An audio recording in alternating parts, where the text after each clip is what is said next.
الرحيم. waxaynu xariga ka jaraynaa xarunta wasaaradda warfaafinta wacyigelinta iyo dhaqanka gobolka Awdal waxaynu oo ka kooban stuudiyaha weyn ee TV-ga qaranka Somaliland stuudiyaha idaacadda raadiyo Hargeysa waxaynu ka jaraynaa xariga hool kulmin doona saxaafadda oo dhan oo ay ku shaqaysan doonaan oo aanu ugu fududaynayno kuwooda TV-yada iyo kuwooda website-yada iyo kuwooda kalaba inay hawlahooda ku qabsan karaan internet bilaash aanu ku siin doono aanu ku dadaali doono saxaafadda madaxa bannaan iyo dawladduba inay ku shaqaysan karaan xarunta weyn waanu ku dhiiri gelinayno xorriyatul qowlka iyo saxaafadda guud ahaanba ayaanu maanta xariga ka jaraynaa waana xarunta wasaaradda warfaafinta wacyigelinta iyo dhaqanka bismillaahi raxmaani raxiim cidii aan u baahata inay ku shaqaysan karto ee u baahan inaanu ka caawino kuwii iyagu xarun lehna xaruntooda ku shaqaysan doona kuwa kalena halkaasaan ku caawin doonaa waxaan aad ugu faraxsannahay maanta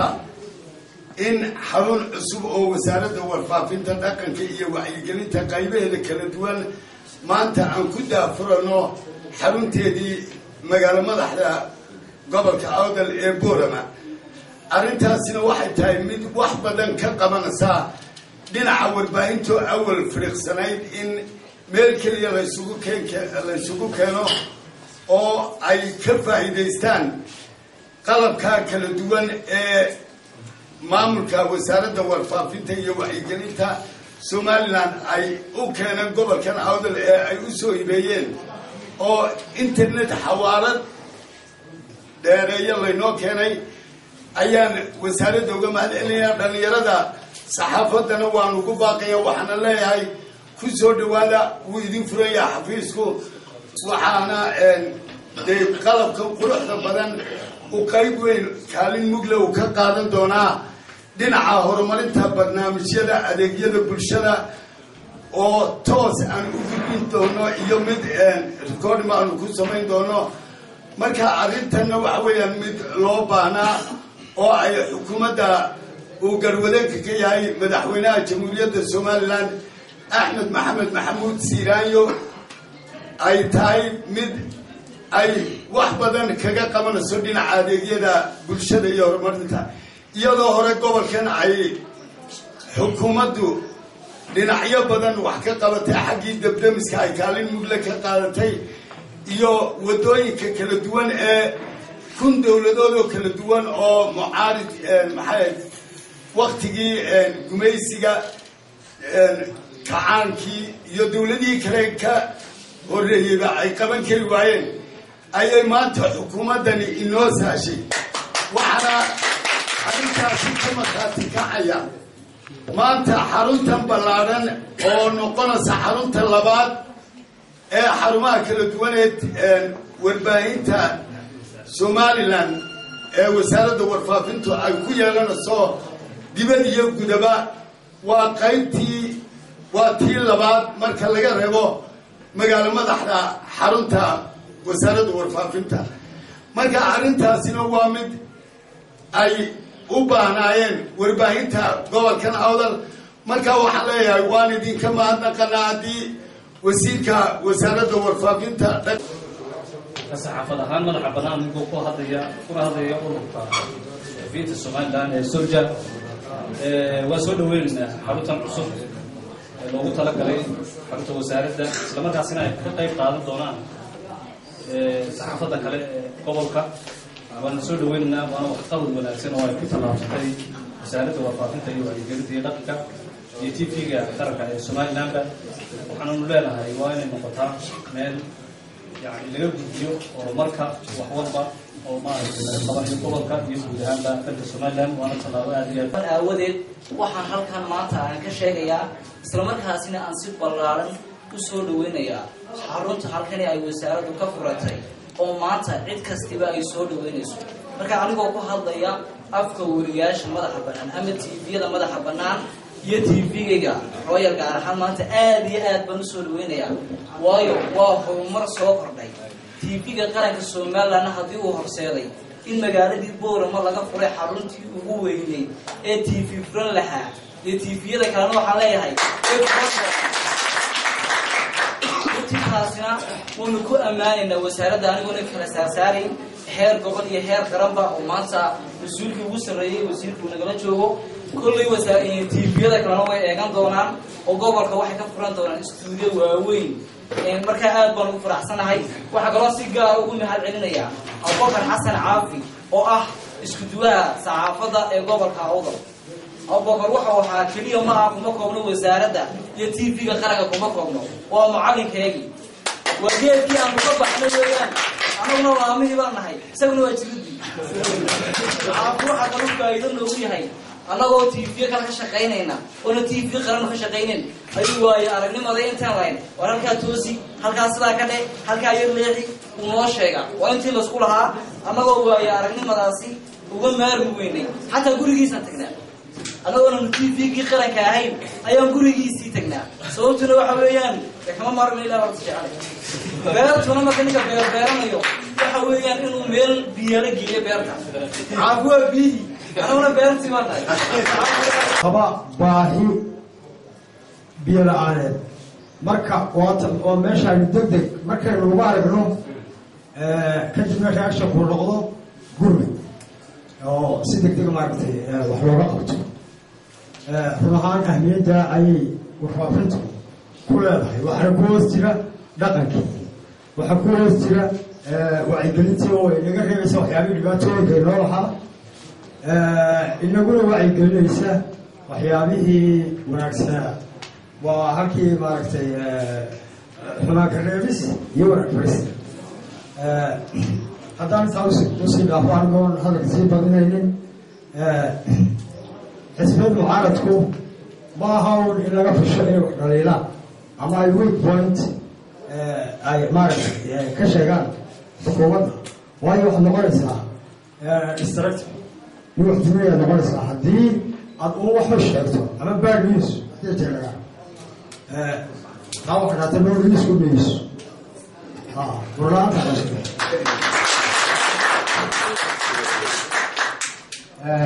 فرحان وحنا هكذا هذا هو بريء هذا كسيت رح تكمل وسير كعمق والله أول يسأل كانت يسي أكبر كقاتل maamulka gobolka Awdal Maxamed Cali Saleebaan waan oran karo markuu halkan yimid waa hadalla aan beelowd ka maqlayn wasaaraduhu ay u soo daadegaan xagga gobolka waa tii u horeysan kuwa kalena way daba socdaan wasaaradda warfaafintu ma laha hawl fudud adeegyada ay bixiso intaasoo wasaaradood وماشي على قيمة كرو على دعوة كرو وحنا قصامي يروحوا خاصوا دعي لقاك كروي أنا وهذا هي أحسن تبعات كا وحن ورئيسنا وحنا دهون الكسو قاعدوا أنا رمزت وزارة ما تحكي إنه ولا فرتاي markay halkan nimadu hadana ma waxa la sameeyo loo oran jiray lama duubin ama weydiiyay ama lama soo diin oran jiray haday maanta toos sidaa sheegeen ay u gaaraysaa aad iyo aad baan ugu mahadnaqaynaa wasiirka waxa kale oo ugu mahadnaqaynaa waa yara karamaysan yaho maalin dhawada yimid wuxuu yiri oo iga xidhay korkii waxa uu diray maxay telefoon ma u diray wuxuu yiri roobkuna idinku inagu soo horeeya roobkii aad u tirkaa kay baado waxa weeyaan dadku marka ay war helaan ay wax qabsadaan maskaxdooduna markaas isku timaadaan haddii aanay jirin oo nin walba halkiisa ku haysto gobol war u bahaynayo magaalo war u bahaynayso shakhsina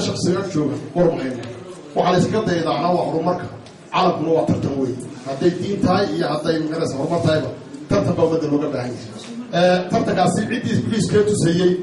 ee dadka istusaayey ee dhulkeena waxa ku jira iyo waxa joogay waxa la qabanayo iyo waxa qadar wax saxmad tusayey maanta waxay noogu tagtay xabsi gool waa mid aad loogu mahadnaq aad iyo aad ilaahay loogu mahadnaqo weeye waa mid loogu mahadnaqo xukuumadda weeye waa mid loogu mahadnaqo wasaaradda warfaafinta cabdilaahi ku soo gaabiyay aad iyo aad baan idinku mahadnaqaynaa inaad maanta halkan ugu timaadeen aad iyo aad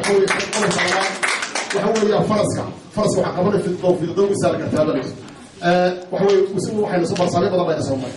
waxaan filayaa Mr. Ramax siduu u socdo isaga laftiisu sunugii ka gaarayo gobolka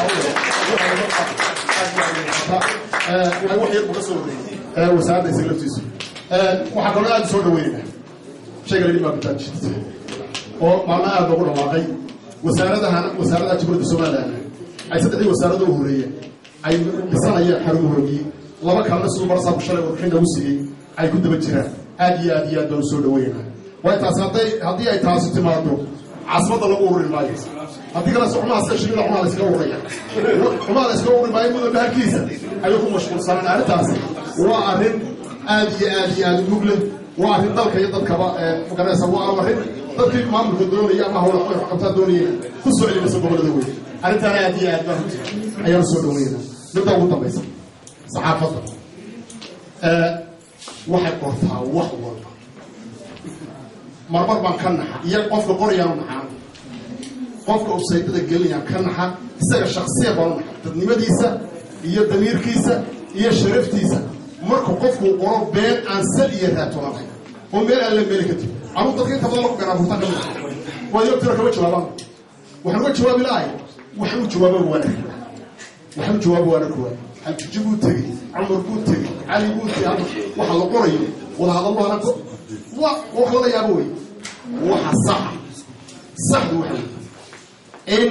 mas-uulka ama hay qaran ama hay dowladda haato ama madax dhaqan ba ahaadee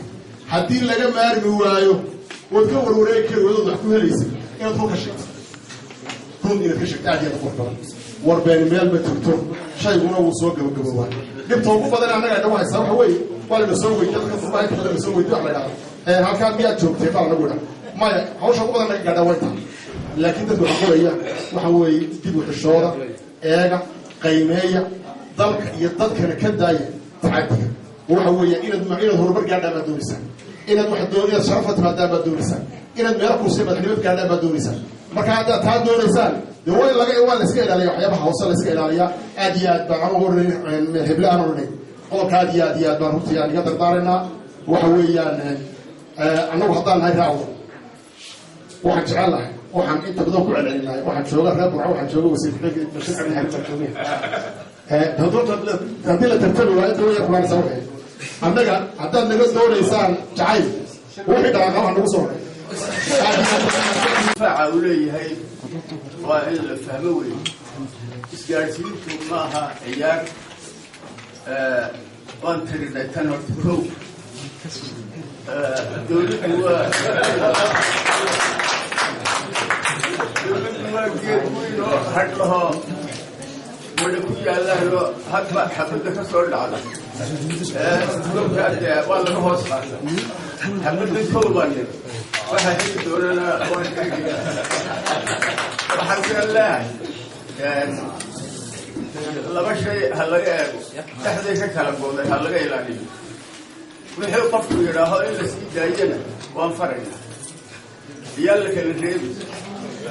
waxaan ku shubno halkaa ka maqan lahaa wasalaamu calaykum waraxmatullahi qalbi faraxsan iyo gacmo furan ayaan idigu soo dhawaynaynaa soo dhawaada baan idin leedahay intaa ka bacdi waxa weeyaan waxa la yidhi shaydaanka naftiisa loo duraanta kolka laga hadlayo dhaqaalaha waxaa laga yaabaa in lagu kala gedeen yahay oo ninba dhan wax uu fikirkiisa sidaa fiican u leeyahay laakiin waxa laga midaysan yahay waxa weeye waxa nabadgelyada la yidhaaho waa laga midaysan yahay nabadgelyada waxa weeye gobolkan aynu joogno waxa loo yaqaanaa gobolkii nabadgelyada weeyaan waxa weeye gobolkii dowladda somalilan lagu dhisay waxa weeye saaskii somalilan waa gobolka awdal waayadanina faraha laynagu soo yar fiiqfiiqaayo waxbaa jira waxaan leeyahay reer awdal inagoo loo kala hadhin dhammaantii nabadgelyada waxaan leenahay waan u sara joognaa nabadgelyada dalka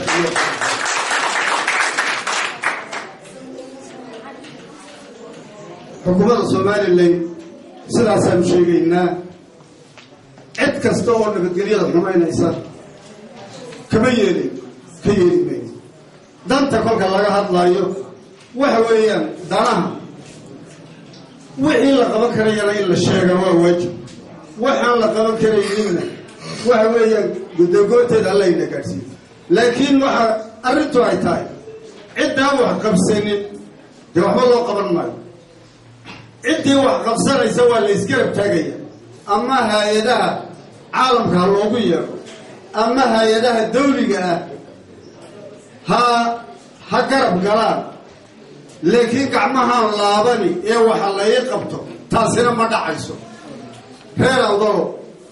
ha la sare kaco ha la shaqaysto dhaqaalaha nin waliba ha keeno fikirkii dhaqaaluhu ku soo kici lahaa ee wax lala qaban lahaa waxaan jecel lahay inamada da-da yar lihi rag iyo dumarba inay fikir fiican keenaan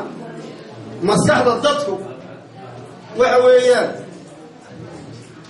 xoolaha qaarna waxa la yidhaha waa dhalmo imikay dhaleen way caano badan yihiin qaarna waxaa la yidhaha waa gabaanku wuu caano yar yahay annagu xilligii gabbaankii baanu galay laakiin ragga dhalmada ee maskaxda aan ka sugayno waxaan leenahay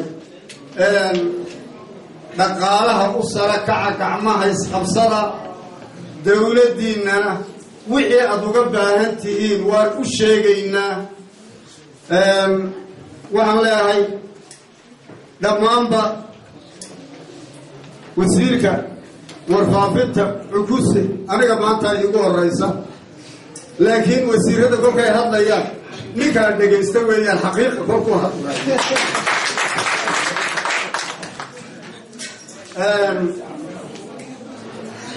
barasaabka gobolka waa nin cusub waxa weeye isagoo aan gobolka imanin baan hargeysa anagoo joogna telefoon baan isku salaannay waxa weeyaan dhammaantood waa lala shaqaynayaa waan la shaqaynaynaa waan ku berber taaganahay adiguna barnaamijka dhaqanka run ahaanti waa barnaamij aan aada u jecelahay siba hiddaha iyo dhaqanka qaar ahaan sayliciga ciyaarta saylicigu muniro waxay ka mid tahay ciyaarihii soo jireenka ahaa uu ku caan baxay gobolka awdal waxaa ku nool magaalada boorama dhalinyar aada u tiro badan oo ciyaarta sayliciga soo saareen dhulka qarankeeno sidoo kale waxaa jira haween ka horeeyay oo iyaguna ciyaaraha sayliciga aroosyada iyo munaasabadaha gaarka ka daadihin jiray isla markaasina kasoo jeedin jiray waana ciyaarta gobolkani uu ku faana ka mid tahay ciyaarta saylicigu sidoo kale wulwulaha ayaa ka mid ah wiilka agtayda hadda taagan wuxuu ku labisay waa dharkii aynu dhaqanka u lahayn ee Soomaalida sidoo kale nafsadii buu hayaa waa run ahaantii dhaqanku waa waxyaabahan aadka u xiiseeyay ka mid tahay waxaan ku soo dhaweyn lahaa wiilka saasku saad maray markaasaa lagu wuri waa wax bixiya masaakiinta wax siiya maxay sameeya markaasuu lacag bixiy markaas sheekhu wuxuu ku soo daray haddaad wax bixiso ilaahay wuxuu kuugu daraya markaa wuxuu yidhi bal xoolahan ha ku tarameene si wax bixi lacagbu markaa jeebka ku hayo aan u badnayd oo markaa uu neefa kasoo iibiyey yuu siiyey ninkii bikhaylka ahaa shuun baa ku dhacay markuu lacagtii bixiyey dhowr cishoo xanuunsanayey maalintii dambu ducaysta wuxuu yidhi ilaana waxa waha ugu darana shugunkan uniga jooji maalintii dambu masaajidku midkamida soo admaray markaasuu arkay shiikh leh war waxbixisada ilaahay waxbuu idinku daraya buu yidhi shiikow shugun baa ka horeeya waxaan leenahay wasaaradaha kale markay soo socdaan waxaan leenahay cukuse iyo wasaaradda booxinta waxaan hadal badan runtii uma kaalmoonayo wasiirkii baa jooga wax badan baan u reebayaa waxaa keliya oo annaa aan raacinaya waxa weeye wasiir aad iyo aad baanu kuugu mahadnaqayna adiga iyo wasaaraddaadaba oo ballanqaadkii aydin bil gudaheed noo qaadeen ay idinka soo jawaabteen fuliseenna midhaheediina aanu aragno inkastoo ragga qaarkii ilaahay waa kii koowaad waa goobka xabadii soo dhacdo waanu qabanayno waa tirinayno waa tii koowaad waxaan leenahay maaha runtii wax badan oo waxqabad oo xukuumaddu leedahay oo gobolka ka horreeyey waa jiraan hase yeeshee way isdaba socdaan waxa weeyaan cabdulaahi xalayna waa sheegay wasiirka wasaaradda warfaafinta iyo wacyigelinta iyo dhaqanka waxa weeyaan ergaabana wuu igula kowsaday halkana wuu igula kowsaday si gaara ayaa runtii ugu mahadnaqayaa oo wax badan ayna tari doonto idaacadda FM-ka iyo xaruntan weyn ee qalabaysan ee la furay oo ay wax badan runtii naga tari doonto hadday tahay FMTba FMTba ku jirtaa wax weyn bay runtii na taraysaa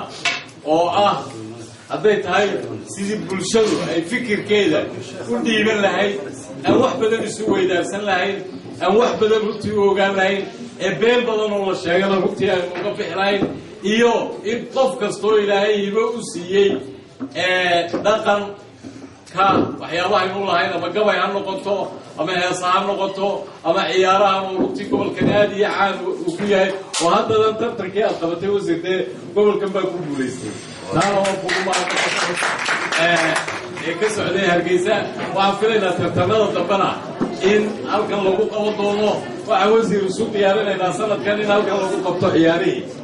wax badan buu stuudiogeenu runtii naga anfici doonaa maadaama xilligan hore noo yimi oo ay qalbaqalbo nagu noqon lahayd haddii mar dambe la istiraado wax ka qabtaa waxaa wasiirada kale ugu baaqayaa oo 12 wasaaradood oo xarumahoodii qaarkood waa la bilaabay sidii uu suldaanku hadeer idiin sheegayey waxaa la bilaabay oo iminka dhismaheedu uu socdaa oo gacanta lagu hayaa wasaaraddii shaqada iyo arrimaha bulshada waxaa la bilaabay iyadana oo kontaraageedii la bixiyey wasaaraddii deegaanka waxa iyadana ay wasaaraddii markaanu weydiisanay ee naga aqbashay wasaaradda maaliyaddu ah wasaaradda ugu dakhliga badnayd aan xafiisna ku lahayn gobolka in laga furo xafiiskeedii wasiirka cusubina uu naga aqbalay in si degdega loo dhiso waxaa kaloo aan bilaabayna dhismayaal badan oo caynkaasoo isdaba jooga si wasaarad waliba ay u gudato hawlihii ay lahayd waxaan runtii aada uga xumahay doraato muran halkaa ka dhacay oo uu waday isuduwaha beeraha uu waday oo ha kuwii isaga la dhaliilayey oo haddana isagu wax dhaliilay qofkii la dhaliilayey hadduu wax dhaliilo runtii waa balaayo 5 mashruuc oo beeruhu leeyihiin ayaa dhacay sababu maaha wasiirku waxa uu sababa howlwadeenadii wasaaradda halkan u joogay ee u dooni lahaa ummadda waxeeda ayaa ka dhacay waanaan ku haynaa buugta waanaan ku xisaabtami doonaa dhaliille kama ogolin nin dhaliille nin kasta oo gobolka jooga oo madaxda gobolka ka mid ah waxaan isku dayaynaa inaan toosino annaga wax badan ayay noo sahlaysaa noo qabsoomi doonaa oo ay ka mid tahay in aanu halkan isugu keenno doodo inaanu doodcilmiyeedii ku qabanno inaanu dhan walba hadday hiddaha tahay iyo hadday waxtarka tahay iyo hadday horumarka tahay iyo haddii fikirada qaldan ee mararka qaarkood la adeegsado ee qabyaaladu u badan tahay sidii dhalinyaradu inoo cadday sidii looga bixi lahaa runtii wax badan bay naga taraysaa waxaan aad iyo aad marlabaad haddana u mahadnaqayaa lay wasaaradaha kalena ha ku soo daydaan oo weliba ha degdegaan dee ducadaadina sidii suldaankuba kuu sheegay aad bil ka horteed maayo roobkuna inagu inoogu soo horayn doona adiga waqtigaagu naga mid baa tee waa oo gobolkaas ka mid toban ku tirsanaa waxaan filaynaa insha allahu ilaahaytiina uu noo aqbalay alxamdulilah gobolka waa barwaaqo waxaan leenahay muddada xilli roobaadkee hadhay in ilaahay khasaarihiisa inaga yareeyo in ilaahay mid kaa habeenadii dhaweyd inoo daayo kale in ilaahay inoogu wado inaan midaan khasaaro lahayn oo kadabaa aynu nidhaano waxaan marlabaad halkan taxsiib uga dirayaa generaalkii marxuumka haddana isla markaana suldaanka ahaa in ilaahay warfaafinta iyo wacyigelintu waxay ka mid tahay wasaaradaha ugu shaqada badan ee waddanka weliba maalmaha dadku fadhiyaan shaqeeya gobollada dalka oo dhan waxaa noo jooga wakiilo waxaanu iminka ku guulaysanay inaan xafiisyo ka furno gobollada qaarkood waxaa kaloo ku guulaysanay inaan xarumo iyo istuudiyoyaal ay leedahay idaacadda raadiyo hargeysa iyo telefishinka qaranku laga furo degmooyinka annagoo mudnaanta siinaynay gobolka awdal in xaruntii ugu weyneed ee ka baxsan xarunta hargeysa halkan laga furo runtii farxad weyn bay noo tahay waxaana rumaysay dadaalkii wasiirka wasaaradda warfaafinta ugu jiray in halkan laga furo xarun wasaaraddu leedahay gaar ahaan qaybta idaacadda iyo telefishinka qaranku ay ku yeeshaan xarumo laga baahiyo barnaamijyo iyo wacyigelinta gobolka inay halkan ka baahaan dhawaan insha allahu tacaala wuxuu wasiirku waxaa la dalbay in la keeno FMT oo idaacaddii qur-aanka kariimka horaa looga hirgeliyey tii kalena way iman doontaa insha allahu tacaala laakiin muhiimadda xukuumaddu ka leedahay waxa weeyaan in halkani noqoto meel laga hago oo laga jiheeyo bulshada reer Somaliland gaar ahaan kuwa gobolka awdal waxay noqon doontaa xarun sidaa wasiirku uu sheegay markii uu kormeerayay xarunta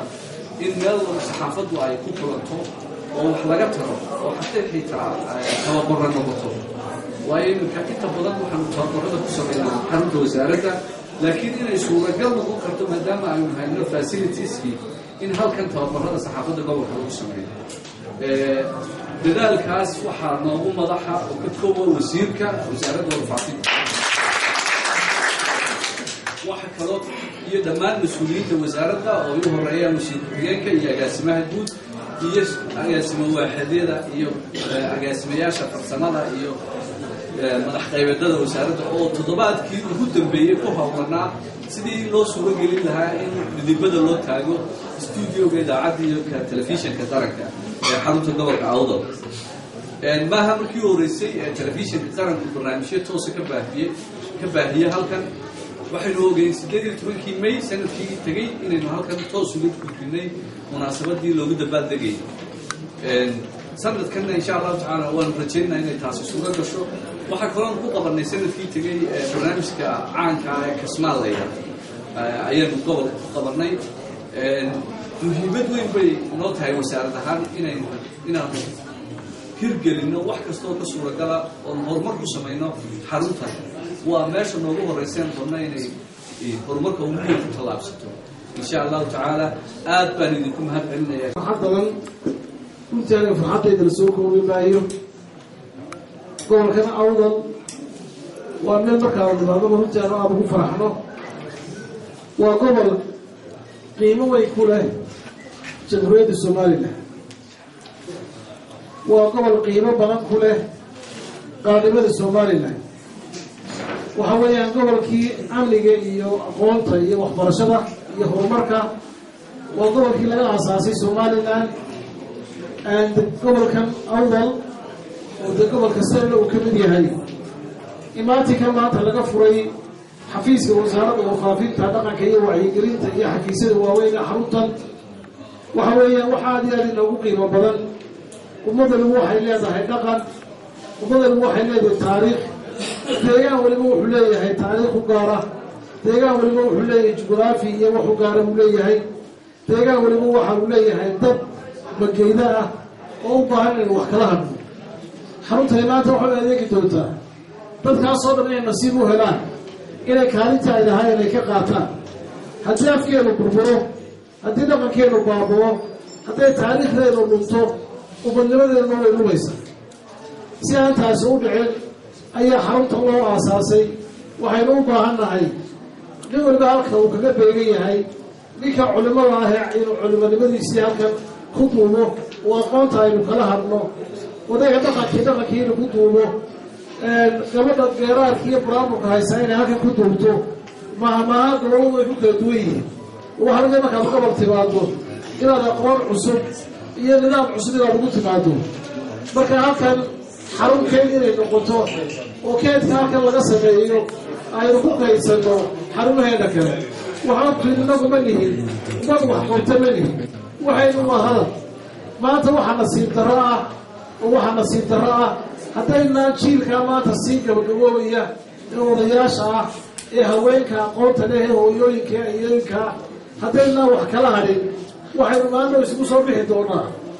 inaan soomaaligeena boqolkiiba 30 uu ka haro boqolkiiba 70na afka ajnabiga aynu ku buuxino sida maantaba ka muuqata khudbadaha aynu jeedinay idaacadaha iyo telefishinada ka baxa marka xaruntani maaha xarun marka oo kaliya laga diro waxa weeyaan xarun ay ku duway waxeeni oo dhan dadku meel ma wada joogo haddana maanta meel ma wada jooga xaruntan asaaskeedu waxay wax ka tari doontaa in dadka gobolka ku nool ay ka muuqdaan tiifiyada iyo idaacadaha meesha beriga hore waxaa jooga wariyayaal waxaa laga yaabaa inay war soo diri jireen maanta xarun baynu yeelanay aad iyo aad waxaan ugu mahadnaqayaa wasaaradda warfaafinta dhaqanka iyo wacyigelinta oo hawshan inoo hirgelisay oo maanta uu marayo wasiirkii cabdilaahi maxamed daahir iyo maaliyihii tv-ga muniir farsamayaqaanadan aqoonta le sida casriga hawsha oo hogaaminaya iyo halkan tiimkiisii joogay oo markii horeba shaqaynayay ibnaadamku wuxuu baahan yahay horta meeluu barida dhigo qofaan meel barida dhigin wax soo saar ma sameeyo oo ma shaqeeyo wax ma soo saaro gobolkan markaynu ka hadlayna horumarka iyo markaynu ka hadlayna waxaasoo dhan waxay ku xuleeyihin iclaamka dadka wuxuu u baahan yahay horumarkiisu inuu dadku wacyigelin helo dadku wuxuu u baahan in la abaabulo oo dadka la jiheeyo lagu jiheeyo waxqabad in lagu jiheeyo wasaaradda warfaafinta iyo qalabkan saxaafadda waxa weeye beesha dadka laga jiheeyo ee laga maamulo ee dantooda loogu tilmaamo aad iyo aad baan barnaamijka u soo dhawaynayaa salaadiintaas soo dhawaynayaa waxaan leeyahay sii suldaanku yidhi gobolka awdal waa inay wax walba ku soo horreeyaan waana ku soo horreynayaan gobolnimada asaaskeeda baa ku soo horreeyey waddadii buuranaya isku xidhaysay hargeysaa ku soo horreysay hooda reer burco waxaan leeyahay baynuunaa yar dambayn horta ka warramay ay naga horreyso aad iyo aad baan u taageersanahay runtii waxa weeye markaan maanta waddada marayni waxaanu ku warursayn oo ka soo sheekaysanaynay inta tire iyo udhaxaysa iyo kalabayd intaasoo iyaduna imikilaabi noqota wanaagka ka soo bixi doona waxa weeyaan waddadii kilomitrkii ugu horreeya madaxweyne markii la doortay uu dhagax dhigay aad iyo aad waxaan runtii maanta ugu faraxsanahay barnaamijkan anigu waxaan idiin soo jeedinayaa xaruntani waa xarun ka ballaaran meel war laga sheego markaa dhaqankii taariikhdii marka aad boorna ka tagto aad saylac tagto saylacii wixii ka shisheeya waxaad ugu tegaysaa haddana dhaqan gaara waxaad ugu tegaysaa xeer gaara waxaad ugu tegaysaa nidaam gaara waxaasoo dhan way naga lumayaan waynu u baahanna waa jiritaankeenii waxaynu u baahan inay halkan ku urursaan ay isugu timaadaan wasaaradduna hawsha ay qabatay way ku mahadsan tahay saxaafadda madaxa bannaana waxaan leeyahay gobolka horumarkiisii haddaad maanta saldhig u hesheen boqolkiiba 90 waxaa ka shaqaysaa inaad soo bandhigtaa wanaagga gobolka uu leeyahay taariikhda gobolka uu leeyahay ciidamada gobolka uu leeyahay inaad soo bandhigtaan waqtiyada qaar waxaa laga yaabaa in miidiyuhu arrimaha qaar ay xoogay wax ku iibiyaan oo ay ku soo daraan oo da suldaankiina u weedaa wuxuu yidhi inta layga been abuuray timaha saabay ka badantay meesha suldaannagu laga been abuuray inta inagu dee kama haydirmayno khatar baa maynu ku jirnaa marka waxaan leeyahay idinkuna warka uusado maanta qori wax laguma dilo qorigi waataynu xalaynay maanta aaladda waxay na yeeli karaysaa fidna abuuri karaysaa waxa weeyaan kamaradaas oo qorigu meel lagu wax ka dili jiray meel walba adduunyada laga arkaayo caawa marka baxaa meel walba adduunyada uu ku dhacayaa dhibaatadiisuu leeyahay xabadii qofka dili jirteen maaha tani waxay dilaysaa ummadna bay baabiinaysaa aad iyo aad baan idiin salaamaya waxaan leeyahay boorame garadka kale ee halkan ku sugan haweenka iyo shaqaalaha wasaaradda warfaafinta saxaafadda madaxa bannaan oo kulanka joogta assalaamu calaykum waraxmatullaahi wabarakaatu marka hore waxaan idiin sheegayaa xaruntan aynu furnay ee aynu soo marnay qaybihii kala duwanaa ee ay ka kooban tahay ee muhiimaddeedu ay tahay in ay gacan weyn ka geysato adeega ay saxaafadda dawladda iyo ta madaxa bannaaniba bulshada u hayaan waxay ka mid tahay siyaasadda xukuumadda axmed maxamed maxamuud siiraayo oo madaxweynaha somalilan waxaanay ku suurto gashay dadaal aanu ku hanweynayn inaanu magaalooyinka waaweyn ee dalka iyo gobollada dalka oo dhan wada gaadhno waa ogeydeen xaruntan oo kale oo waxaanu ka samaynay burco xaruntani sida la sheegay waa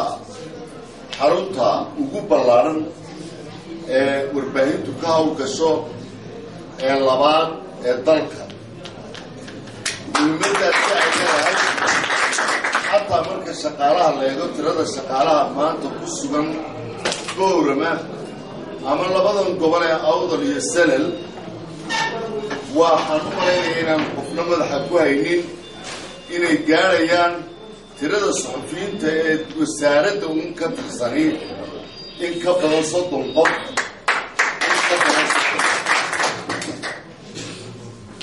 waxaan ku rajo weynahay inaan isla fahanno sababta ama xarunta inta leeg ugu dooranay inay Boorama noqoto Boorame ama gobolka Awdal iyo Salal waxa ay leeyihiin muhiimad weyn sidii loo sheegay muhiimad taariikheed bay leeyihiin waxay leeyihiin muhiimad dhaqan bay leeyihiin waxay leeyihiin muhiimad ay qaranka ugu fadhiyaan bay leeyihiin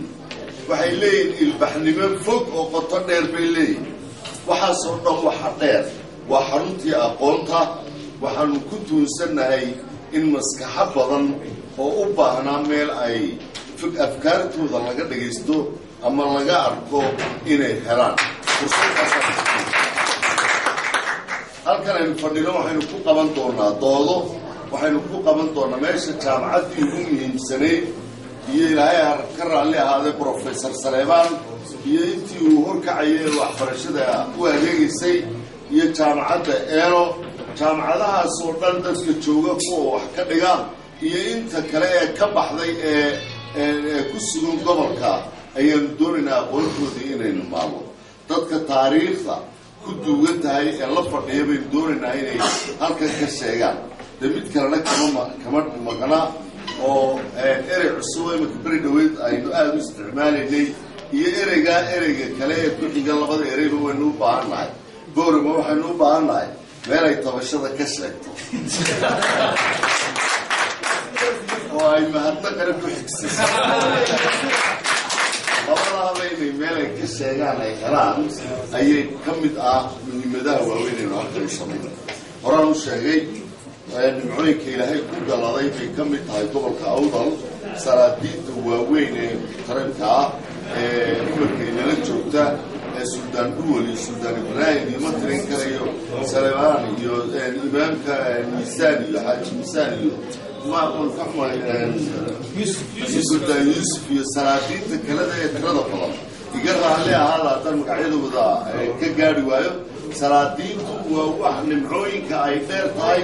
Awdal meelo fara badan meel walba way joogaan salaadiini laakiin kuwan waxay ku suntan yihiin kuwan wax isweydiiya wax walbana nabadgelyada ka horreysay kuwa aqoonta isticmaala kuwa aan aqoonyahankii ka fogaanin kuwa dadkooda iyo dhaqankiina ilaaliya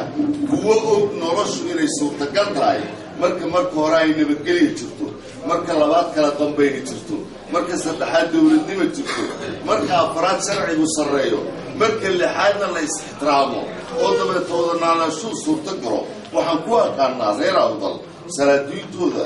in ay yihiin kuwo mabaadi'da sidaasi ah raaca